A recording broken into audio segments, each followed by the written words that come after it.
ரெட்சிக்கு கீழே இருக்கக்கூடிய அந்த இன்டர்நெட் கேபிள் எல்லாத்தையும் கட் பண்ணக்கூடிய ஐடியா இப்போதைக்கு ஹவுதிகளுக்கு கிடையாது. அவங்க இது மாதிரியான ஸ்டேட்மெண்ட் இன்னும் சொல்லவே இல்லை. அப்படி கட் பண்ணாங்க அப்படின்னா அது என்ன மாதிரியான பாதிப்பை ஏற்படுத்தும்னா, ஐரோப்பா, ஏஷியன் காண்டினென்ட், இந்த ரெண்டுலேயுமே இன்டர்நெட்டே இருக்காது. அப்போது அவங்க நடத்தக்கூடிய போரை உலகத்துக்கு சொல்கிறதுக்கான வாய்ப்பு கட்டாயிடுமா? அப்புறம் எப்படி அதை ஈரானோ ஹவுதிகளோ செய்வாங்க? கண்டிப்பாக அதை செய்ய மாட்டாங்க. இந்த பரப்புறது, அதை செய்கிறது மேக்ஸிமம் யூஎஸ்ஏ ப்ளஸ்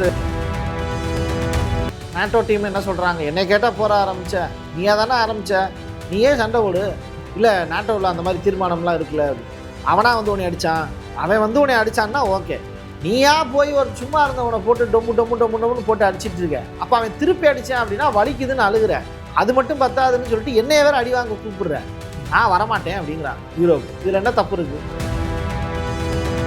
போர் வந்து அடுத்த கட்டமாக எப்படி போகும்னு நினைக்கிறீங்க? ஈரானுடைய வெற்றி எது அப்படின்னு ஈரானுக்கே தெரில. அமெரிக்காவோட தோல்வி அடைஞ்சிருச்சுன்னு தெரியுது. அதை எப்படி நிப்பாட்டணும் அப்படிங்கிறதும் அமெரிக்காவுக்கு தெரில.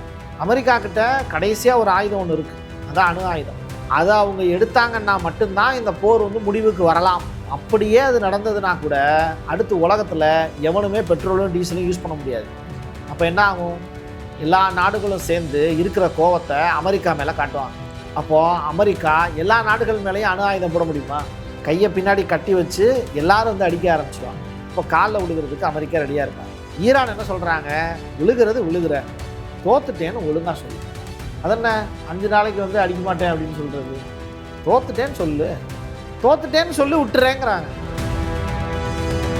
அமெரிக்க எம்பியே வெளிப்படையாக சொல்கிறாரு, நீங்கள் வந்து அணு ஆயுதம் வச்சுருக்காங்க அப்படின்னு தாக்குதல் நடத்துறீங்க, இல்லைன்னு எல்லோருக்குமே தெரியும். இன்னொரு பக்கம் வந்து வடகொரியா வந்து அணு ஆயுதம் வச்சுருக்காங்க, அவங்க வந்து வாங்க சண்டே கூப்பிட்ற மாதிரி தான் இருக்காங்க. வடகொரியாங்கிற பேரை அமெரிக்கா சொல்ல மாட்டேன்.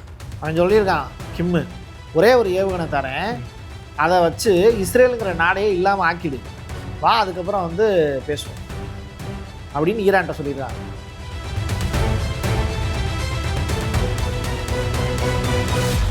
அரசியல் களம் நேயர்களுக்கு வணக்கம். இன்றைக்கு நம்ம நேர்காணலுக்காக பத்திரிகையாளர் பிரசாத் அவர்கள் நம்மோடு இருந்திருக்கார். அவரோடு பேசலாம். சார் வணக்கம். வணக்கம். கல்ஃப் கண்ட்ரீஸில் மக்களை நேரடியாக தாக்கலை, ஒரு பக்கம் வந்து கடல் நீர் குடிநீராக்க அந்த திட்டத்தை வந்து அடிப்போம் அப்படின்றாங்க. இன்னொரு பக்கம் இந்த ஹார்மூஸ் அந்த நீரிணை அடியில் தான் வந்து 200 மீட்டர் அடியில் பார்த்தீங்கன்னா இந்த இன்டர்நெட் கேபிள்ஸ்லாம் போகுது இல்லையா, ஸோ அதெல்லாம் கட் பண்ணிட்டாங்கன்னா பெரிய அளவில் இணையதள முடக்கமே ஏற்படும் அப்படின்னு ஒரு பார்வை முன்னிக்கு. ரெட்சிக்கு கீழே இருக்கக்கூடிய அந்த இன்டர்நெட் கேபிள் எல்லாத்தையும் கட் பண்ணக்கூடிய ஐடியா இப்போதைக்கு ஹவுதிகளுக்கு கிடையாது. அவங்க இது மாதிரியான ஸ்டேட்மெண்ட் இன்னும் சொல்லவே இல்லை. அப்படி கட் பண்ணாங்க அப்படின்னா அது என்ன மாதிரியான பாதிப்பை ஏற்படுத்தும்னா, ஐரோப்பா, ஏஷியன் காண்டினென்ட், இந்த ரெண்டுலேயுமே இன்டர்நெட்டே இருக்காது. அப்போது அவங்க நடத்தக்கூடிய போரை உலகத்துக்கு சொல்கிறதுக்கான வாய்ப்பு கட்டாயிடுமா? ஆமாம். அப்புறம் எப்படி அதை ஈரானோ ஹவுதிகளோ செய்வாங்க? கண்டிப்பாக அதை செய்ய மாட்டாங்க. அந்த பரப்புறது, அதை செய்கிறது மேக்ஸிமம் யூஎஸ்ஏ ப்ளஸ் ஒரு பயம் இருந்தாலே வந்து அது அந்த கண்ட்ரிக்கு ஒரு பயம் வரும் இல்லையா, இன்டர்நெட் இல்லாமல் என்ன பண்ண போகிறோம், எல்லாமே முடங்கிடும் இல்லையா. ஸோ அவங்க அமெரிக்காவுக்கு அழுத்தம் கொடுப்பாங்கல்ல இந்த மாதிரி செய்திகள் வரும்போது. நீங்கள் சொல்கிற மாதிரி யூரோப்போ இல்லைனா மற்ற கண்ட்ரி எங்கெல்லாம் இன்டர்நெட் பாதிப்பு ஏற்படுமோ அவங்கெல்லாம் அமெரிக்காவுக்கு அழுத்தம் கொடுப்பாங்க இல்லையா. அமெரிக்காவுக்கு எவ்வளோ அழுத்தம் கொடுத்தாலும் என்ன செய்ய முடியும்? யூரோப் அப்படிங்கிறது அமெரிக்காவுக்கு பக்கசார்பு இருக்கக்கூடிய நாடு தான்.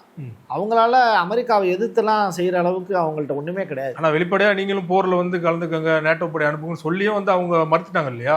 அமெரிக்கா இஸ்ரேல் மட்டும் தானே இந்த போரில் ஈடுபட்டிருக்காங்க. என்னை கேட்டால் போற ஆரம்பிச்ச, நேட்டோ டீம் என்ன சொல்கிறாங்க, என்னை கேட்டால் போற ஆரம்பிச்ச, நீயா தானே ஆரம்பிச்ச, நீயே சண்டை ஓடு, இல்லை நேட்டோவில் அந்த மாதிரி தீர்மானம்லாம் இருக்குல்ல அப்படின்னு, அவனா வந்து உன்னை அடித்தான், அவன் வந்து உன்னை அடித்தான்னா ஓகே, நீயா போய் ஒரு சும்மா இருந்தவனை போட்டு டொம்மு டொம்மு டொம்மு டொம்முன்னு போட்டு அடிச்சிட்டு இருக்க, அப்போ அவன் திருப்பி அடித்தான் அப்படின்னா வலிக்குதுன்னு அழுகுற, அது மட்டும் பத்தாதுன்னு சொல்லிட்டு என்னைய வேறு அடி வாங்க கூப்பிடுற, நான் வரமாட்டேன் அப்படிங்கிறாங்க யூரோப். இதில் என்ன தப்பு இருக்குது?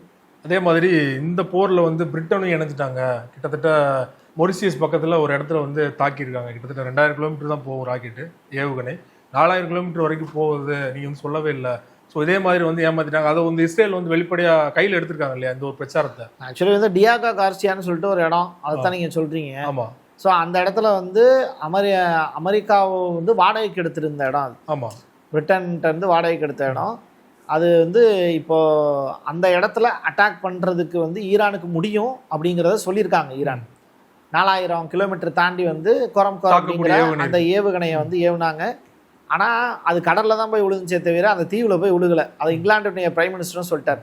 இப்படிப்பட்ட நிலையில் ஈரான் என்ன சொல்கிறாங்க, நாங்கள் டியாகோ கார்சியா மேலே தாக்குதல் நடத்தலை, என் ஏவுகணை அது வரை போயிருக்குங்கிறத மட்டும்தான் சொல்கிறோம். அதையும் தாண்டி போகும்.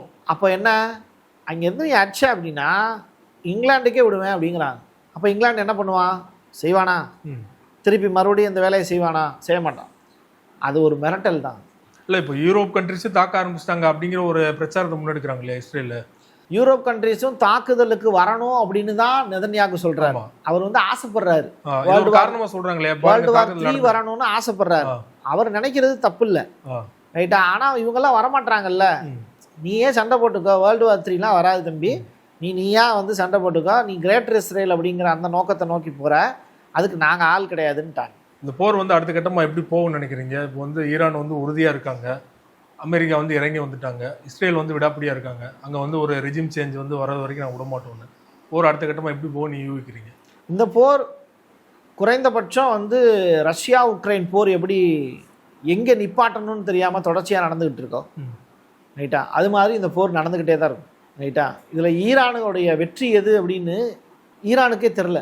அமெரிக்காவோட தோல்வி அடைஞ்சிருச்சுன்னு தெரியுது, அதை எப்படி நிப்பாட்டணும் அப்படிங்கிறதும் அமெரிக்காவுக்கு தெரில. அமெரிக்கா கிட்ட கடைசியாக ஒரு ஆயுதம் ஒன்று இருக்குது, அதான் அணு ஆயுதம். அதை அவங்க எடுத்தாங்கன்னா மட்டும்தான் இந்த போர் வந்து முடிவுக்கு வரலாம். அப்படியே அது நடந்ததுன்னா கூட அடுத்து உலகத்தில் எவனுமே பெட்ரோலும் டீசலும் யூஸ் பண்ண முடியாது. அப்போ என்ன ஆகும்? எல்லா நாடுகளும் சேர்ந்து இருக்கிற கோவத்தை அமெரிக்கா மேலே காட்டுவாங்க. அப்போது அமெரிக்கா எல்லா நாடுகள் மேலேயும் அணு ஆயுதம் போட முடியுமா? கையை பின்னாடி கட்டி வச்சு எல்லாரும் வந்து அடிக்க ஆரம்பிச்சிடுவாங்க. அந்த பயம் இப்போ அமெரிக்காவுக்கு இருக்கிறதுனால தான் அணு ஆயுதத்தை பயன்படுத்துறது தீர்வு கிடையாது. ஏன்னா அங்கே இருக்கிறது பூரா ஆயில், அதை அழிச்சிட்டோன்னா நமக்கு எவனுக்குமே ஆயில் கிடையாதுங்கிறது அவங்களுக்கு தெரியும். அதனால தான் இப்போ காலில் விழுகிறதுக்கு அமெரிக்கா ரெடியாக இருக்காங்க. ஈரான் என்ன சொல்கிறாங்க? விழுகிற தோத்துட்டேன்னு ஒழுங்காக சொல்லு.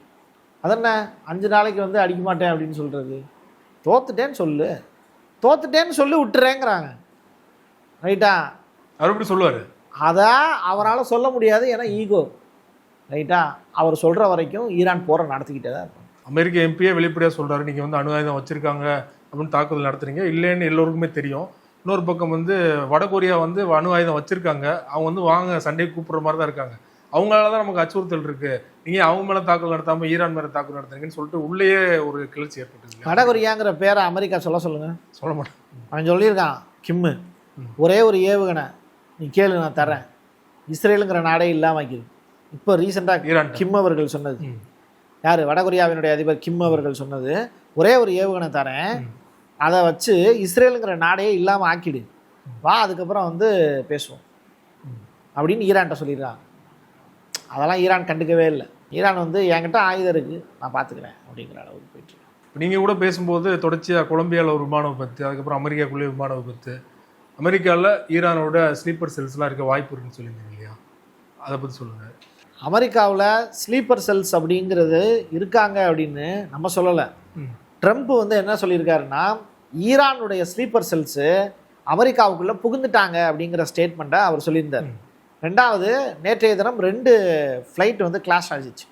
அது இன்றைக்கி தான் வந்து தமிழ் ஊடகங்கள் எல்லாமே எடுத்து செய்தியாக போடுறாங்க. ஒரு இடத்துல தான் நடந்ததாக செய்தி போட்டாங்க, ஆனால் உண்மையிலேயே நடந்தது 2 இடம். கொலம்பியாவில் ஒன்று நடந்தது. அதில் வந்து 100க்கும் மேற்பட்ட அமெரிக்க வீரர்கள் இறந்து போயிருக்காங்கங்கிற செய்தி, அதையும் அமெரிக்கா மறைச்சிட்டு தான் இருக்காங்க. இன்னொரு புறம் பேரலாக கனடாவோட ஃப்ளைட் ஒன்று அமெரிக்காவில் தான் ஆக்சிடெண்ட் ஆச்சு. அதுவும் அந்த ஃப்ளைட்டு வந்து பார்த்திங்கன்னா அதோட ஓடு பாதையில் தான் வருது. திடுதுப்புன்னு வந்து ஒரு தீயணைப்பு வாகனம் உள்ளுக்குள்ளே வருது, இந்த ஃப்ளைட்டும் அந்த தீயணைப்பு வாகனத்து மேலே மோதுது, முகப்பு டேமேஜ் ஆகுது. இதெல்லாம் இந்த மாதிரியான சின்ன எரர் அப்படிங்கிறது நடக்கிறதுக்கு வாய்ப்பே இல்லை, ரைட்டா? சின்ன எரர் தான், அது நடக்கிறதுக்கு வாய்ப்பே இல்லை. ஏதோ ஒன்று சம்திங், அந்த தீயணைப்பு படவி அந்த தீயணைப்பு வண்டியை ஓட்டிட்டு வந்தது யாருன்னு தெரியாது. எவனோ ஒருத்தர் ஃப்ளைட்டு வர நேரத்தில் ஓட்டிட்டு வரான்ல, அவன் யாரு தெரியாது, ரைட்டா? அப்போ இந்த கொலம்பியா ஆக்சிடெண்ட்டுக்கு பின்னாடி இருக்கக்கூடிய நபர்கள் யாரு தெரியாது. இது மாதிரி சஸ்பென்ஸாக ஏகப்பட்ட விஷயங்கள் இருக்குது. போர் நடந்துக்கிட்டு இருக்கக்கூடிய சூழ்நிலையில் அமெரிக்காவில் இந்த மாதிரியான நிகழ்வுகள் அப்படிங்கிறது, ட்ரம்ப் சொன்ன வார்த்தை ஈரானுடைய ஸ்லீப்பர் செல்ஸ் வந்து அமெரிக்காவுக்குள்ளே பூந்துட்டாங்க அப்படின்னு. ஸோ இதை மையப்படுத்தி தான் அஸ் எ ஜேர்னலிஸ்டாக எனக்கு ஒரு ஐயப்பாடு இருக்குது, ஒருவேளை பூந்துருக்கலாமோ அப்படின்னு. இரவு ஒரு கேள்வி, இந்த போரில் வந்து இந்தியாவோட நிலைப்பாடை நீங்கள் எப்படி பார்க்குறீங்க? வெளிப்படையாக பேச்சுவார்த்தை பண்ணி இந்திய கப்பல்ஸ்லாம் வந்து தடைச்சியாக வந்துக்கிட்டு இருக்கு, ஆனால் வந்து இங்கே பயிற்சியில் அந்த ஒரு கப்பலை வந்து நம்ம எல்லைக்குள்ளேயே வந்து அடித்து தாக்கியிருக்காங்க ஈரானோட கப்பலை. ஸோ அதெல்லாம் விட்டுட்டு அவங்க பெருந்தன்மையாக வந்து கப்பலை விடுறாங்க இல்லையா? ஸோ இந்தியாவோட நிலைப்பாடு நீங்கள் வந்து அமெரிக்காவுக்கு அடிமையாக இருக்கீங்க, அமெரிக்காட்ட கேட்டு தான் ரஷ்யாட்ட ஆயில் வாங்கணுமா அப்படிங்கிற ஒரு நிலைப்பாடில் எடுத்துருக்காங்க இல்லையா? ஸோ அவன் இந்தியாவோட நிலைப்பாடு எப்படி பார்க்குறீங்க? இந்தியாவோட நிலைப்பாடு டெமோக்ரஸி, ஒரு ஜனநாயகம் அப்படிங்கிறது தான். அந்த ஜனநாயகம் நம்முடைய இந்தியாவுக்குள்ளே இருக்குது. நம்ம ஒரு 41 நாடுகளோட டைப் பண்ணியிருக்கோம் ஆயில் ரிலேட்டடாக. ஈரான் கிட்ட மட்டும் கிடையாது, ரஷ்யா கிட்ட மட்டும் கிடையாது. ஸோ எல்லா நாடுகளுமே இந்தியாவுக்கு ஆயில் கொடுக்கறதுக்கு ஓகே தான் சொல்கிறாங்க, வாலண்டியராக கொடுக்குறாங்க. நம்ம தான் சாய்ஸ் பண்ணி யாருக்கிட்ட கம்மியாக கிடைக்குதோ அவங்கள்ட்ட வாங்க போகிறோம். நம்மளோட சாய்ஸாக இருந்தால் பரவாயில்ல, அமெரிக்காவோட சாய்ஸாக இருக்குது. நீங்கள் யார்கிட்ட வாங்கணும்? அமெரிக்காவோட சாய்ஸ்னு அமெரிக்காவாக சொல்கிறாங்க. அமெரிக்கா ஏகப்பட்ட பொய் சொல்லியிருக்கு, அதில் இது ஒன்று. நமக்கு சொல்ல வேண்டிய, நமக்கு வந்து நம்மளுடைய ஃபாரின் மினிஸ்ட்ரியிலேருந்து நமக்கு என்ன இங்கே தகவல் சொல்கிறாங்களோ அதுதான் நமக்கான அஃபீஷியல். அப்படி இருக்கும்போது ரஷ்யா கிட்ட இருந்து அவங்க ஆயில் வாங்குறாங்க, ஈரான் கிட்ட இருந்து ஆயில் வாங்குறாங்க. 2009-10 ஈரான் மீதான பொருளாதார தடை இருந்துச்சு, அப்போ வாங்கக்கூடாதுன்னு அமெரிக்கா சொன்னாங்க, ரைட்டா? அப்போ வாங்காமல் இருந்தாங்க. அதற்கு பிறகு அந்த பொருளாதார தடைகள்லாம் கொஞ்சம் கொஞ்சமாக கட் செய்யப்பட்டது. இப்போ ஈரான் கிட்ட இருந்தும் ஆயில் வாங்குறாங்க. யார்? இந்தியா வாங்குது. இப்போ இந்தியா வந்து ஸ்ட்ராட்டஜி அப்படிங்கிறது ரொம்ப டிஃபிகல்ட்டெல்லாம் ஒன்றும் கிடையாது. வர்த்தகம் பண்ணுறதுக்கு நாங்கள் ரெடி, ரைட்டா? அது எந்த மணியில் நீ சொல்கிறியோ அந்த மணியில் வாங்கிக்கிறேன். இப்போ கூட ஸ்டேட் ஆஃப் காமர்ஸில் 4 கப்பல் நம்மளை தாண்டி தான் வந்துச்சு, ரைட்டா? இந்தியாவுக்குள்ளே வந்துச்சு. அது எல்லாமே சீனாவினுடைய யுவானில் தான் கொடுத்து வந்தோம் நம்ம, ரைட்டா? அப்போ அவங்க என்ன சொல்கிறாங்களோ அதை கேட்குறாங்களோ நம்ம கொடுக்குறோம். இது வியாபாரம், அவங்க வச்சுருக்காங்க, நம்ம வாங்குகிறோம். Give and take policy. Okay, அதில் தான் இந்தியா தெளிவாக இருக்காங்க. இந்த போருக்குள்ளெல்லாம் போகிறதுக்கு இந்தியாவுக்கு விருப்பமும் கிடையாது, அது தேவையும் கிடையாது. இலங்கையும் அதில் தெளிவாக இருக்காங்க. இலங்கை ஈரானுடைய நட்பு நாடு அப்படின்னு அவங்க சொல்லிட்டாங்க. அந்த தேனா கப்பலுக்கு உதவி செஞ்சாங்க, இந்தியாவும் உதவி செஞ்சிச்சு. இந்தியாவினுடைய ஃபாரின் மினிஸ்ட்ரி சைட்லேருந்து ஜெய்சங்கர் வந்து ஈரானுடைய ஃபாரின் மினிஸ்டருக்கு ஃபோன் பண்ணிலாம் பேசினார். இது எல்லாமே தொடர்ச்சியாக நடந்துக்கிட்டு தான் இருக்குது. ஸோ அண்டை நாடுகளோட நட்புறவை வந்து இந்தியா பலப்படுத்தி இந்திய மக்களுக்கு தேவையான பாதுகாப்பையும் வசதிகளையும் செஞ்சு கொடுக்கறதுல இந்தியா வந்து என்றைக்குமே தயங்கினதில்லை. அது காங்கிரஸாக இருந்தாலும் சரி, பிஜேபியாக இருந்தாலும் சரி, ஒரே நிலைப்பாடோடு தான் இருக்காங்க. ஈரான் மீதான அமெரிக்க இஸ்ரேல் போர் தொடர்பாக பல்வேறு விஷயங்களோட பண்ணி மிக்க நன்றி. நன்றி சிவா.